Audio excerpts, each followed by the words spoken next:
Hello student.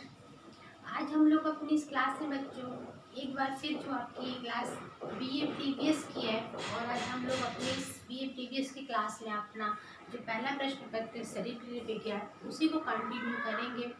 पिछले lecture में बच्चों हम लोगों ने अपने संक्रमण के माध्यम और संक्रमण से जो के बचाव तो जो चैप्टर था अपना हम लोगों का एक नया चैप्टर उसको स्टार्ट किया था। आज उसी चैप्टर को फिर हम लोग अपनी इस क्लास में कंटिन्यू करेंगे और उसके आगे की चीज़ों को समझने का प्रयास करेंगे कि जो हमारा ये संक्रमण है ये कैसे किन के से होता है, उसकी प्रक्रिया कैसे चलती है और फिर इससे कैसे हम अपने आप को सुरक्षित रख सकते हैं, इससे अपने आप को प्रोटेक्ट कर सकते हैं। तो बच्चों मैंने पिछली क्लास में आपको बताया था कि संक्रमण, ठीक है, इन्फेक्शन क्या है। एक बार मैं फिर से उस चीज़ को रिपीट बता देती हूँ कि आपको संक्रमण क्या है। संक्रमण का मतलब होता है बच्चों कि एक स्वस्थ व्यक्ति के शरीर में प्रत्यक्ष या अप्रत्यक्ष रूप से जीवाणु जो होते हैं, बैक्टीरिया या वायरस हमारे शरीर में प्रवेश कर जाते हैं और फिर वो एक तुरंत उस चीज़ का इफेक्ट नहीं करते। कुछ दिन बाद, एक दो दिन के बाद वो हमारे शरीर में एक नए रोग को, एक नए बीमारी को जन्म देते हैं, जिससे हम उससे इफेक्टेड हो जाते हैं, यानी कि संक्रमण इन्फेक्शन हो जाता है। वो इन्फेक्शन हवा से, पानी से, भोजन के द्वारा, जल के द्वारा या फिर जानवरों के द्वारा किसी भी रूप में हमें वो प्राप्त हो जाता है और उससे हम इफेक्टेड हो जाते हैं। तो वो चीज़ क्या कहलाती है, हमारी संक्रमण कहलाती है। ठीक है, तो आज हम उसके चीज़ों को देखेंगे कि संक्रमण के कारण, मतलब उसके कारण क्या है, क्यों वो संक्रमण किसकी वजह से हमारे शरीर में इफेक्ट करता है। तो जब हम लोगों ने ये चैप्टर पढ़ा था, इसके सबसे पहले वाली क्लास में एक लेक्चर पहले हम लोगों ने बैक्टीरिया वायरस के बारे में भी पढ़ा था कि बैक्टीरिया वायरस क्या होते हैं। ठीक है, तो जो ये आपका ये संक्रमण है, संक्रमण को फैलाने का सबसे जो मेन रीज़न होते हैं ये हमारे बैक्टीरिया वायरस होते हैं। ये हमारे बैक्टीरिया वायरस जो हवा में, पानी में, जल में, वायु में, जैसे भी भोजन के द्वारा ही हमारे शरीर में प्रवेश कर जाते हैं और उससे वो संक्रमण फैलता चला जाता है। ठीक है, तो आज सबसे पहले बात हम लोग करेंगे इसके जो संक्रमण के कारण है। में सबसे पहला कारण क्या होता है, जीवाणु यानी कि बैक्टीरिया। बच्चों बैक्टीरिया दो प्रकार के होते हैं, एक वनस्पति जन होते हैं और एक जंतु जन होते हैं। मैंने पिछले लेक्चर में आपको इसके डिटेल बता चुकी हूँ कि वो वनस्पति जन और जंतु जन होते हैं। तो ये बैक्टीरिया जो हमारे शरीर में 98.6 फ़ारेनहाइट टेम्परेचर पे बहुत तेज़ी से फैलते हैं। ठीक है, जैसे कोई बैक्टीरिया हमारे शरीर में, दूध से बैक्टीरिया कुछ आपको पॉजिटिव भी होते हैं, कुछ नेगेटिव भी होते हैं। जैसे दूध से दही का जमना जो बैक्टीरिया वो क्या, वो पॉजिटिव है, कुछ उसके बैक्टीरिया के कारण दूध से दही में वो परिवर्तित हो जा रहा है। ठीक है, लेकिन जो बैक्टीरिया होते हैं 98.6 हमारे शरीर का जो टेम्परेचर होता है उस टेम्परेचर पे बहुत तेज़ी से कई गुना ये फैलते हैं और उसका इफेक्ट हमारे शरीर पे पड़ता है। तो ये बात हो गई बैक्टीरिया की। संक्रमण का जो पहला कारण हो सकता है हमारा बैक्टीरिया हो सकता है, जिसके कारण से हमारे शरीर में इफेक्ट करता है। दूसरी चीज हो गई विषाणु, ठीक है, यानी कि वायरस।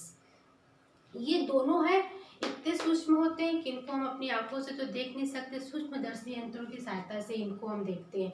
ठीक है, बैक्टीरिया होगा। अब फिर बात आती है वायरस। वायरस आपका वायरस ही का अगर हम इसको एक वन वर्ड में अगर इसको बताएं तो विष यानी कि पॉइजन। ठीक है, वायरस, विषाणु क्या है, वायरस है, पॉइजन है, विष है। ये हमारे शरीर में जब फैल जाता है, हमारे शरीर में चल जाता है तो हमारे शरीर को ये संक्रमित कर देगा और हमारी मृत्यु तक होने की पूरी संभावना हो जाती है कि विषाणु हमारे शरीर में, वायरस हमारे शरीर पे हमला किया और हम उससे इफेक्टिव हो गए, यानी कि विष, पॉइजन हमारे शरीर में ये पूरी तेजी से फैल जाता है। ठीक है, विषाणु के कुछ पॉइंट होते हैं, जैसे मतलब उनके बारे में आप जान सकते हो, बोल सकते हो कि विषाणु क्या है। तो ये अति सूक्ष्म होते हैं। ठीक है, पहले ही बताया हमने आपको। फिर ये जीवित तथा अजीवित के बीच की कड़ी होते हैं। ठीक है, ये मतलब जिंदा और मतलब अर्ध जिंदे, मतलब जीवित भी हैं और अजीवित भी, दोनों के बीच की कड़ी क्या होते हैं, आपके विषाणु होते हैं, यानी कि वायरस होते हैं। और एक पॉइंट इनके आता है कि इनकी कोई निश्चित आकृति नहीं होती है। ठीक है, ये आपका गोलाकार हो सकते हैं, लंबा हो सकते हैं, बेलनाकार हो सकते हैं, किसी भी आकार के ये हो सकते हैं, टेढ़े मेढ़े आकार के होते हैं, क्योंकि सूक्ष्मदर्शी यंत्र पे देखने पे इनकी कोई एक निश्चित आकृति सामने नहीं आती है। कुछ विषाणु गोलाकार के रूप में, कुछ अंडाकार के रूप में, कुछ टेढ़े मेढ़े रूप में दिखाई देती है, इसलिए कहा जा सकता है कि इनकी कोई एक निश्चित आकृति नहीं होती है। फिर नेक्स्ट बात आती है कि इनकी साइज क्या, तो इनकी साइज 150 से 450 माइक्रोन तक हो सकता है, ठीक है, माइक्रोन तक इनकी साइज हो सकती है।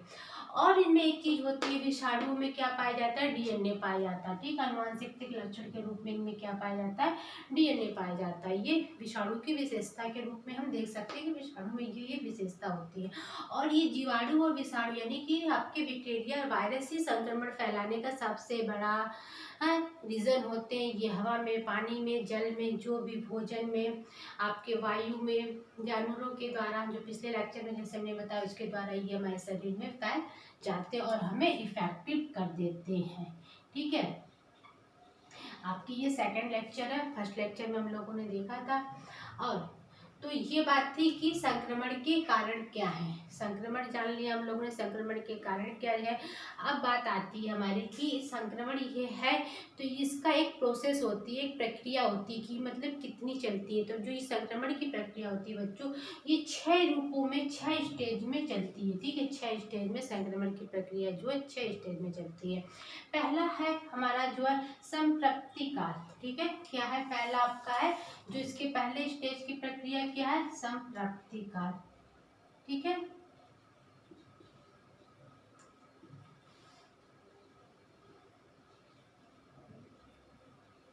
संप्राप्ति काल यानी कि ये वो स्थिति होती है, ये पहला स्टेप होता है किसी भी संक्रमण, जो इफेक्टिव व्यक्ति है, किसी को संक्रमण हुआ या किसी से संक्रमण जनित व्यक्ति के संपर्क में हुआ है, तो सबसे पहली बात होती है संप्राप्ति काल, यानी कि ये वो काल है कि इस समय रोगी के शरीर में जो बैक्टीरिया, वायरस है, संक्रमण है, वो प्रवेश कर गया है, ठीक है, पर रोगी को उस चीज़ की अभी पूरी तरह से उसको ज्ञान नहीं हो पाता, यानी कि उसको उसका इफेक्ट पता नहीं चल पाता है कि उसे किसी चीज़ में इन्फेक्शन हुआ है, बैक्टीरिया, वायरस ने उस पर हमला किया, यानी कि उसके शरीर में उसका प्रवेश हो चुका है, वायरस का या बैक्टीरिया का उसके शरीर में प्रवेश हो गया।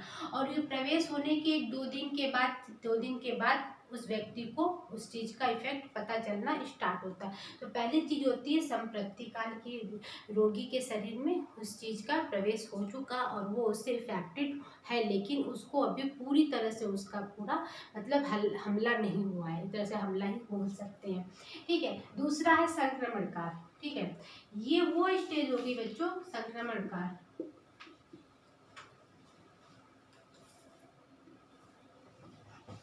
संक्रमण काल यानी कि अब जो बैक्टीरिया, वायरस, संक्रमण व्यक्ति के शरीर में पहुंचा था वो पूरी तरह से फैल चुका है, यानी कि व्यक्ति या रोगी जो भी है वो इफेक्टिव हो चुका है, वो संक्रमित हो गया उसके शरीर में, उस रोगी ने पूरा तरह से हमला करके उसको इफेक्टेड कर दिया। चाहे कोई भी बीमारी है, जा कारला हो, आप कोविड को भी ले सकते हो, किसी भी चीज़ को ले सकते हो, यानी कि उसका हो गया। जैसे इस समय कोविड का पहले व्यक्ति के तुरंत नहीं पता चलता, बॉडी में पेन होगा, हल्का फीवर होगा, फिर उसके बाद वो चीज़ क्या कहलाती है, प्रवेश किया, किसी के टच में आया, नहीं पता चल रहा, लेकिन जब उसको बॉडी में पेन होगा, फीवर होगा, सांस लेने में दिक्कत हो रही है, चीज़ें जब उसके सब साइन समझ में आते हैं तो वो क्या होता है कि संक्रमण काल, यानी कि संक्रमण पूरी तरह से फैल चुका है व्यक्ति के शरीर में। अब तीसरी चीज़ आती है तेजी की अवस्था, ठीक है, हर चीज़ का एक पिक समय होता है, कोई भी बीमारी होगी एक समय के लिए बहुत ऊपर जाती है, ठीक है, अप होती है, फिर उसके बाद तुरंत वो बीमारी फिर आप डाउन होती है, उसका भी एक डाउनफॉल होता है। कोई भी बीमारी का एक पिक समय होता है, वो तेजी की अवस्था में होती है, ठीक है, वो यानी कि बहुत तेजी की अवस्था में उस समय उसके जो हमारी इम्यूनिटी पावर उस समय कमज़ोर हो जाती है और इनकी जो इफेक्टिव चीज़ें होती है बहुत ज़्यादा बढ़ जाती है, यानी कि तेजी की अवस्था में है, उस समय रोगी को बहुत ज़्यादा तकलीफ होगी, जो सारी चीज़ें होती हैं बीमारियों के लक्षण वो सामने आ जाते हैं, ठीक है। कभी कभी होता है कि कई बीमारियों के लक्षण सामान्य होते हैं, तो फिर उसको ब्लड टेस्ट से या यूरिन टेस्ट से एग्जैक्ट संक्रमण का पता लगाया जाता है कि क्या है संक्रमण। कभी कभी वायरल फीवर नॉर्मली सबको हो जाते हैं, लेकिन कभी कभी वो फीवर किसी टाइफाइड का हो सकता है या फिर आपको कुछ और बीमारी का भी हो सकता है, ठीक है, जैसे टीबी का हो गया, उस चीज़ का भी हो सकता है। तो वो कैसे पता चलता है, वो व्यक्ति के यूरिन टेस्ट से या ब्लड टेस्ट करने से हमें वो एग्जैक्ट संक्रमण का पता चलता है कि इसको एग्जैक्ट संक्रमण किस चीज़ का है, ठीक है। फिर वो तेजी की अवस्था होती है, उस समय व्यक्ति को उस समय ज़्यादा दिक्कत का सामना होता है। फिर दूसरी चीज़ आती है रोग में सुधार, ठीक है। फिर जब कोई चीज़ बहुत तेज़ी से ऊपर जाती है, फिर कुछ समय बाद वो बहुत तेज़ी से डाउनफॉल होती है। तो वो चीज़ फिर रोग में धीरे धीरे उसको अच्छी दवाइयाँ, अच्छा खान पान, अच्छी देखभाल मिलती है, तो उसके रोग में थोड़े थोड़े थोड़े थोड़े उसके सुधार होते चले जाते हैं। ठीक है, वो चीज़ें क्या होती हैं, सुधार में देखी जाती है। फिर आती है उसकी एक 5वीं स्टेप जो होती है रोग समाप्त होने की अवस्था। फिर कुछ समय बाद की जो अवस्था कहलाती है रोग समाप्त होने की अवस्था, यानी कि अब रोगी को का जो रोग है पूरी तरह से समाप्त हो गया है और रोगी स्वस्थ होने की स्थिति में हो जाता है। तो ये चीज़ें जो प्रक्रिया होती है ये चलती होती। एक लास्ट चीज आती है आवृत्ति, यानी कि फ्रीक्वेंसी। यानी कि कभी कभी ऐसा होता है कि व्यक्ति किसी बीमारी से ठीक हो जाता है, लेकिन वो बीमारी आपको सही होने के बाद 1-2 दिन के बाद फिर दोबारा रिटर्न होकर आपको इफेक्ट कर देती है, यानी कि आवृत्ति। वो क्यों होगी? वो इसलिए हो सकता है कि रोगी शारीरिक रूप से बहुत कमज़ोर हो या उसकी इम्यूनिटी पावर बहुत कम हो, शारीरिक कमजोरी की वजह से वो रोग फिर से दोबारा हमला कर देता है और उसकी दोबारा आवृत्ति हो जाती है। तो वो चीज़ क्या कहलाती है? उसकी फ्रिक्वेंसी या आवृत्ति कहलाती है। तो ये चीज़ हो गई बच्चों की संक्रमण के जो स्टेप होते हैं कि प्रक्रिया होती है वो 6 रूपों में चलती है। पहले समृद्धि का, फिर संक्रमण होगा, फिर तेजी की अवस्था होती है, फिर रोग में सुधार, फिर रोग समाप्त होने की अवस्था और फिर आ जाती है आपकी आवृत्ति की अवस्था हो जाती है। कि कभी कभी ये आवृत्ति जरूरी नहीं है कि सबको हो, कभी कभी किसी किसी में हो जाती है कि वो फिर उसको दोबारा से उसके व्यक्ति के शरीर में आ जाती है।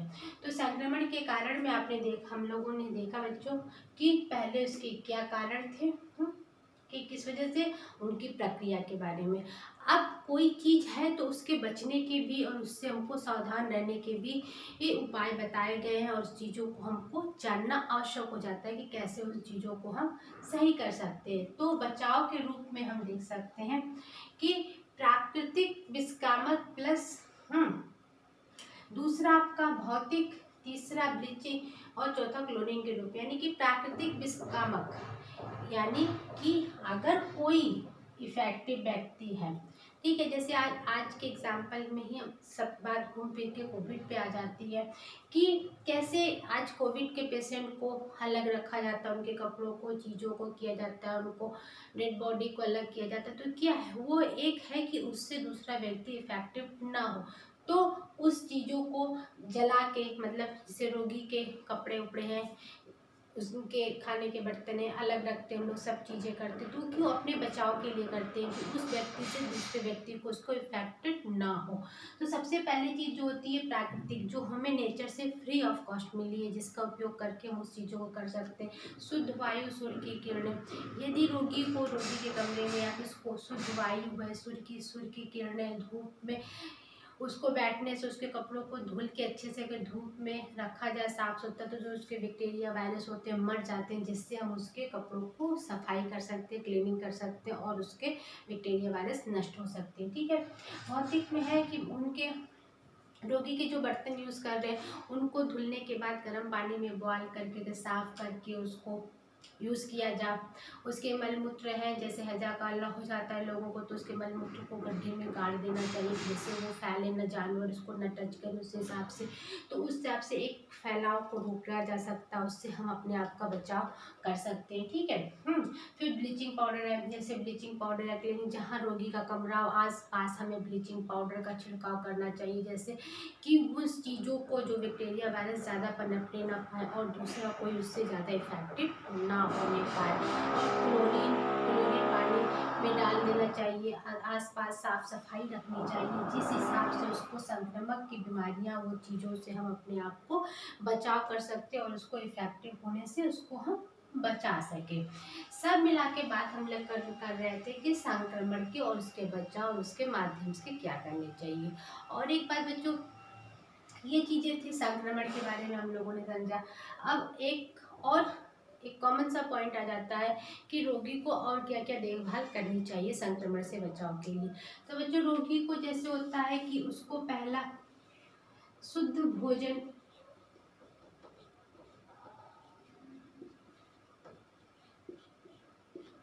ठीक है, किसी भी रोग में रोगी को, जो बीमार व्यक्ति है, उसको अगर हम शुद्ध भोजन, घर का ताज़ा भोजन, साफ सुथरा भोजन देते हैं तो उसको काफ़ी हद तक हम उसको बीमारियों से उसको बचा सकते हैं।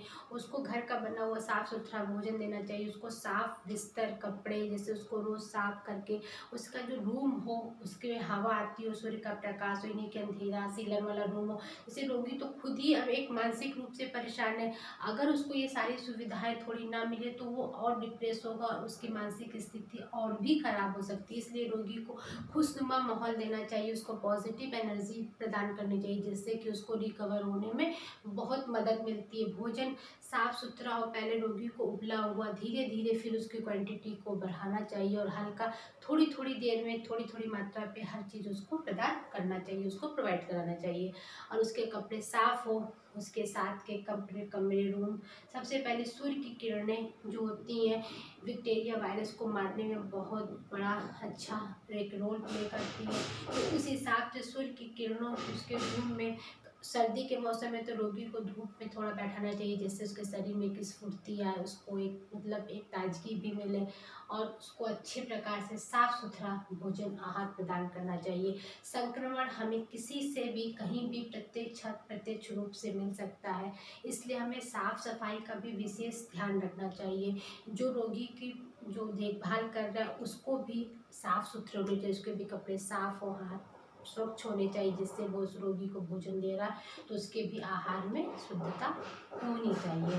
तो संक्रमण के बचाव माध्यम हम लोगों ने देखा बच्चों कि जो इसकी प्रक्रिया है पूरे 6 स्टेप में चलती है और इस 6 स्टेप के बाद वो प्रक्रिया पूरी मानी जाती है, उस चीज़ को किया जा सकता है कि वो चीज़ आप कैसे कर रहे हो।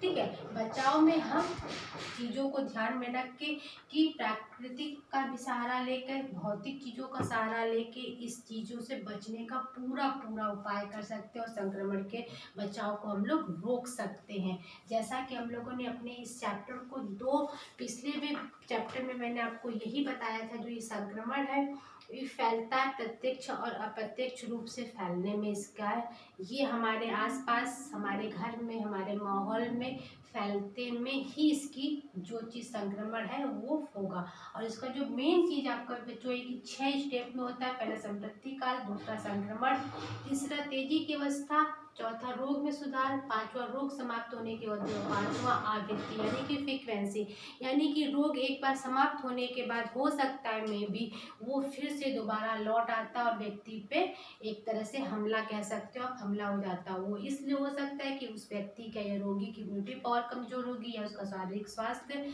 कमजोर होगा, इस वजह से होगा। इसलिए संक्रमण से बचने के लिए हमें अच्छे खान पान के साथ आपका जो आहार व्यवस्था है, आहार नियोजन, उस पर विशेष ध्यान देना चाहिए और उसके साथ साथ एक्सरसाइज और योग का भी इसको हमारे आहार में के साथ साथ शामिल करना चाहिए, जिससे हम संक्रमण को रोक सकते हैं। बच्चों आज की क्लास में हम लोगों का ये जो टॉपिक था आपका संक्रमण पूरा हुआ। अब नेक्स्ट क्लास में हम लोग एक नेक्स्ट चैप्टर के साथ मिलेंगे, इम्यूनिटी यानी कि प्रतिकारकता, यानी कि जो हमारी इम्यूनिटी पावर है क्या होती है, कितने प्रकार की होती है और कैसे उसको हम बढ़ा सकते हैं, उसके बारे में समझने का प्रयास करेंगे। आज की क्लास के लिए बच्चों इतना ही करते हैं, नेक्स्ट क्लास में मिलेंगे। नेक्स्ट क्लास में नए टॉपिक के साथ प्रतिकारकता जो हमारी इम्यूनिटी पावर के बारे में होगा और उस पर हम डिस्कस करेंगे। Thank you.